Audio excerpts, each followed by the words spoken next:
It's New Year's Day, and I just can't take it anymore. Why is fate being so unfair to me? What's wrong with me? I'm not unattractive, certainly not to the point where no one would want me.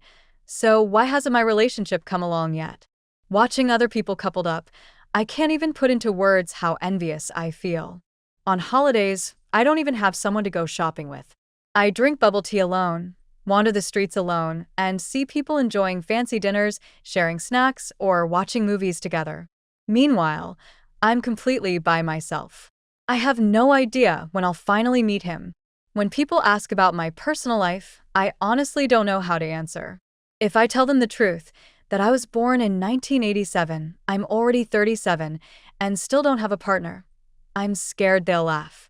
But if I lie and give them the socially acceptable response, saying I'm married with kids, it just doesn't feel right either. Here I am, 37 and still single. I keep trying to tell myself to be strong and not overthink it, that maybe I'm just meant to live out my life in solitude. But then I see families of 3 or 4 or couples so in love, and I get so envious. The world feels like such a beautiful place, but when you're alone, even the most stunning views feel empty. Those moments are meant to be shared. I just wish I had someone to talk to, someone to share a cup of bubble tea with at a roadside cafe. And when I see those second cup half-off deals, I wonder if it's even worth buying one. But if I get 2, there's no one to enjoy it with.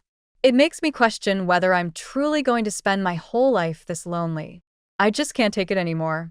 6 months have passed, and now I'm another year older. I was 36, and now I'm 37. The thought that I haven't even started a relationship yet, it's overwhelming. I can't hold it in anymore. Today, I want to encourage everyone to consider getting married earlier. By earlier, I mean before 35. After that, you'll realize not only that you're getting married later than others, but also that starting a family gets delayed, and you'll start to feel like you're falling behind. For example, some of my peers already have kids in middle school, and others have families with 3 or 4 children. These are people my age, yet here I am, still single. I find it hard to relate to them in conversations. They talk about things like their in-laws, while I don't even have a boyfriend, so there's no one for me to discuss relationships with.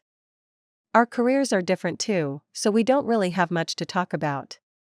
As a result, the conversations I have with friends have become a lot less frequent. Here's the thing, before 35, you still have the freedom to choose. If you're decent looking and have a good job, you can be as picky as you want, and marrying someone at a higher level isn't that hard. But after 35, the chances of marrying up become much slimmer. If you aim for someone with better circumstances than yours, they might think you're too old. If you go for someone on your level, they could feel like they're settling by being with you. And if you choose someone below your standards, you'll probably end up feeling dissatisfied. That dissatisfaction will stick with you, and for the next few decades, you won't feel genuinely happy because you'll always feel like you settled for less than you deserved. Take me, for example. After work, I often have no idea what to do with my time. I just try to find something to keep myself busy and fight off the boredom. At this stage in my life, of course, I'd love to be in a relationship, go on dates, hang out, eat, and have fun with a boyfriend. But I don't have that. The people who do show interest in me? I'm not really into them. And the ones I actually like don't seem interested in me at all. It's tough. That's why I always say, do your best. I want to share a story today about the daughter of a former neighbor of mine. She's 36 now and still single. At first glance, you might think it's just because she has high standards. I mean, she's quite attractive and has a great figure. But those are just superficial things. If you spend more time with her, you'd realize the real reason she's still unmarried isn't because her standards are too high, it's because she doesn't have a clear sense of who she is. She's always making demands of others but never really stops to think about what might be wrong with her own approach. That kind of attitude pushes people away. At her age, most people start to get more realistic about relationships, especially when marriage is the goal. It's no longer just about looks. When you consider things like career, savings, or family background, she doesn't really have an edge. She has a regular job, no significant savings, and her family situation is pretty average. Plus, being 36, people are even pickier. But she's oblivious to all of this.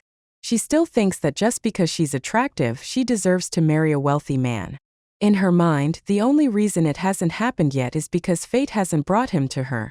So she refuses to lower her standards. She says her requirements are simple. She wants the man to add her name to the property deed. In her mind, money is important, and without her name on the deed, she feels like she'd have no security and would just be living under someone else's roof. Since she started dating, she's been in nearly 10 relationships. She claims her views were shaped by the men she dated, who exposed her to the harsh realities of relationships. Still, she believes that if a man truly loves her, he should accept her past and all that comes with it. Yet, despite all these relationships, she still hasn't found that man. Either they refused to add her name to the deed, or they couldn't accept that she had so many past relationships. So now at 36, she's still single. She insists her demands aren't unreasonable. She believes that because she's beautiful, it's unfair for men to reject her over something like this. She feels wronged and can't understand what the issue is. In her mind, maybe these men just don't have good taste. But from where I stand, her biggest issue is a lack of self-awareness. She's stuck in the past.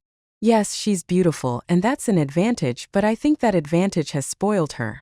She hasn't realized that as she ages, her value in the marriage market is declining. Marriage is practical, and beauty alone isn't enough. If someone is serious about marriage, they're going to look beyond looks. They'll consider things like character, personality, values, and whether the two families are a good match. And in those areas, she doesn't have much going for her. Her job is average, she has little savings, and her family background isn't particularly noteworthy. So, aside from her looks, she doesn't bring much else to the table. On top of that, her high standards can make her seem arrogant and unapproachable, which is why it's not surprising that these men have turned her down. This situation should be a reminder to all of us. No matter where we are in life, we need to have a clear understanding of ourselves and not overestimate our worth, or we risk becoming arrogant. It's also important to stay realistic.